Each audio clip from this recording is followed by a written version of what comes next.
Hello there. Welcome to a new episode of the Fortress of Filitude. In today's episode, we're going to take this and turn it into this. So I first made this for my Star Wars RPG sessions. I had a campaign running with the guys before the pandemic hit, and one of the last sessions we played, they ran into a security team that had a big transport vehicle, supposed to be a big industrial thing just used for transport, and I wanted to whip up something pretty quick to represent that vehicle. I had a piece of styrofoam packing from, I don't remember what, some kind of piece of furniture or appliance, and when I first saw it I thought, hey, that'd make a really neat looking vehicle if I could add some stuff to it or reshape it. I didn't really have a lot of time before my RPG session was coming up, so I just kind of hastily, put something together with some 3D printed pieces and some foam core and some paint. And, I'm not real thrilled with the way it turned out, but the guys liked it and it worked in a pinch. But I always wanted to come back and redo it and do it justice. So in this episode, I'm going to cut that thing down, use some better foam, use some other 3D printed bits and some other greebles, and see if we can't make something that looks a little bit better. So the first thing you're going to see here is I did kind of sketch out an idea of what dimensions I was going to use. Then I made a couple of templates out of chipboard just so I could get the cuts kind of in the shape that I wanted. And so to get the right width for the body, I was going to use 2 pieces of 2-inch foam and then a 1/2 inch of XPS foam. All of that glued together with hot glue. And then it was just a matter of cutting out the shapes on the big block of foam in the dimensions that I had created. Of course, if you've got a Proxxon, you know for different thicknesses of foam, you've got to kind of adjust your temperature just right. So, go off of your own experience if you've, kind of worked that out for yourself. I know the thicker it is, sometimes you turn the heat up a little bit more than you would when you're trying to make precise cuts just because you're cutting through so much material. But still, the lower the temperature you can go, the more control you have, the better cuts you'll get. I think the wire loosens up a little bit, so even using the template with that much foam, I still get some wavy lines here and there.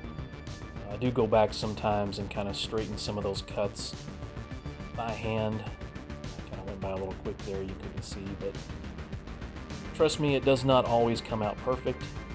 There are probably crafters who use a Proxxon who probably can get better results first time. Don't beat yourself up if you're doing these cuts and you don't feel like you're getting perfectly straight lines. Because what I do afterwards is I go out and I actually sand this down to get some smoother surfaces and especially get the corners and the edges to look just right. I should have left the sound of the foam being cut. I don't know why I find that sound so satisfying. Yeah, after all that's cut, I took it outside, and with a mask in a well-ventilated area, I took some sandpaper and just kind of sanded down the surfaces to smooth them out more. And then I had to go through all my greebles and kind of get everything together that I was going to use. I've got 3D printed pieces, I've got a piece of a sprue, chipboard, wood craft bits, some caps from milk jugs, a straw, all kinds of stuff to use. And I even put a few spots on there where I was going to put some magnets to embed for some optional features, which you'll see at the end of the video. I started off drawing in lines for the hull plating. You can see there I also cut out another piece of foam for the cockpit and then reused some of the bits that were on my original model. But I just carved everything in there with a very sharp pencil, just to get some basic hull plating that would kind of fade in with the bits. And then it's just a matter of gluing on bits. Some 3D printed pieces, I use hot glue. The sprue there, I used hot glue on it. Some of the other pieces later on, especially the lighter weight pieces, the chipboard, the cereal box, I actually use tacky glue. Since it holds well enough and gives me a little bit of time to work with. But the 3D printed pieces and some of these other solid pieces, the hot glue does hold better. Just be sure you don't have the temperature on your hot glue gun turned up too high. That really, really hot glue will melt the foam if you're not careful enough. You can just see I'm going around just gluing various bits in various places.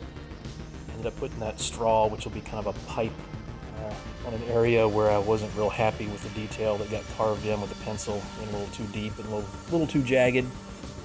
Your bits are good at covering up some of those little flaws.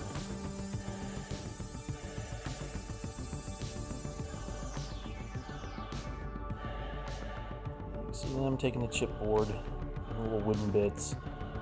Still got some of the 3D printed pieces. I use super glue on some of those because I got tired of using the hot glue gun.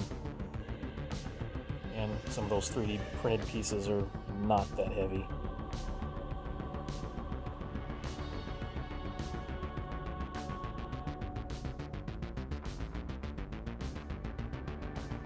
Sometimes it's just a matter of layering, just randomly placing things.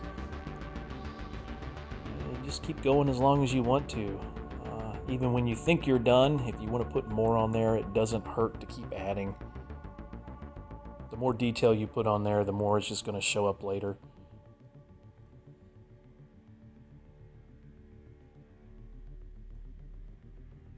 You know, this is supposed to be a big industrial vehicle, not a war machine.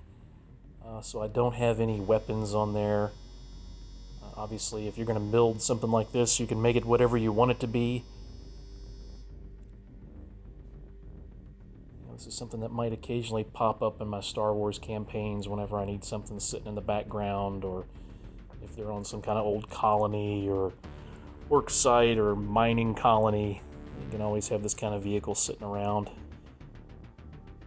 Especially since I put this much time and effort into building it, I definitely would want to use it occasionally, not just once and then put it on a shelf.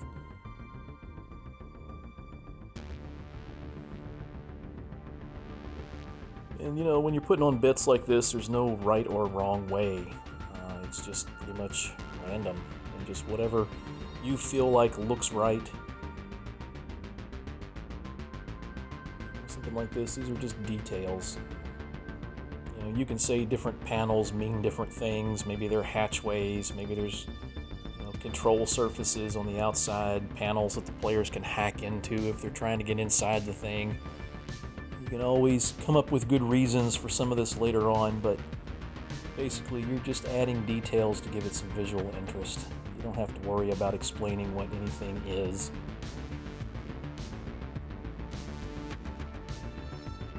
As you can see, I'm just gradually working my way all the way around the vehicle.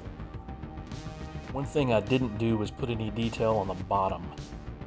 I did glue a couple of acrylic cubes on the bottom to lift it up about half an inch off the surface of the table. You won't really notice that until the end of the video, but this is supposed to be a repulsor craft for Star Wars, which means it hovers around like most of your other ground craft. It doesn't have wheels or treads. You could easily build it with something like that. But yeah, I wanted this to be something that kind of hovers off the ground. Something like this, this size, is definitely going to be big and cumbersome. Not something that's going to be very, not something that's going to be very maneuverable, and probably a little bit slow. So as I finish up putting all these details on, you'll know what the next step is going to be, especially with all this XPS foam. So finished up with all the bits. I could put more on there, but at some point you just have to stop. So then it's black Mod Podge and paint to protect the foam. And then we paint. You can do any variety of paint schemes depending upon what kind of game you're going to use this in. Since I'm going to use it mainly in Star Wars games, I went with a light gray just to fit the normal aesthetic that you see with a lot of Star Wars vehicles, especially big ones like this. And then I did some various grays on some of the different panels. I think I used about 3 different colors of gray. It's kind of subtle. And then I did some of the spots in black. Some of the 3D printed pieces, I kind of went back over them with black, and then highlighted them with some silver, and then put the black wash on like you saw. The wash just kind of helps blend everything together and give it the dirty look. And there you have the finished result. It is a big machine.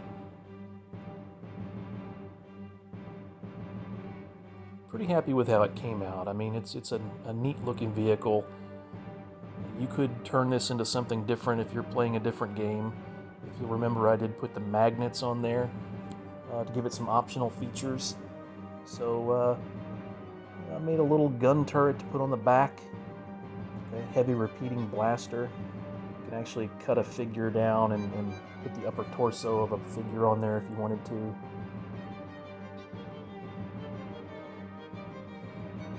And then up on the front, on the side, I made a little mortar launcher. It could be a grenade launcher or a missile launcher, whatever you want it to be, but kind of in the Star Wars style. And then a little sort of medium blaster cannon there on the top. So somebody could take this machine, turn it into a war machine if they wanted to, if it's a criminal syndicate or rebels, or if you're playing in another type of game and you want it to be armed, you can always make those permanent features. With the magnets, I can take those on and off. I can swap out other weapons. I can put them on other vehicles. Pretty happy with that. Once again, if you liked the video, please hit the like button, hit subscribe, tell your friends and neighbors. Leave comments. Don't mind seeing comments, even if it's criticism. I have a thick skin. And here in the final shot, you'll kind of see a scale. I've got some 25mm pre-painted figures, the older Star Wars miniature line. You can see how big it really is in relation to the figures. Hope you liked it. We'll see you next time on the Fortress of Philitude.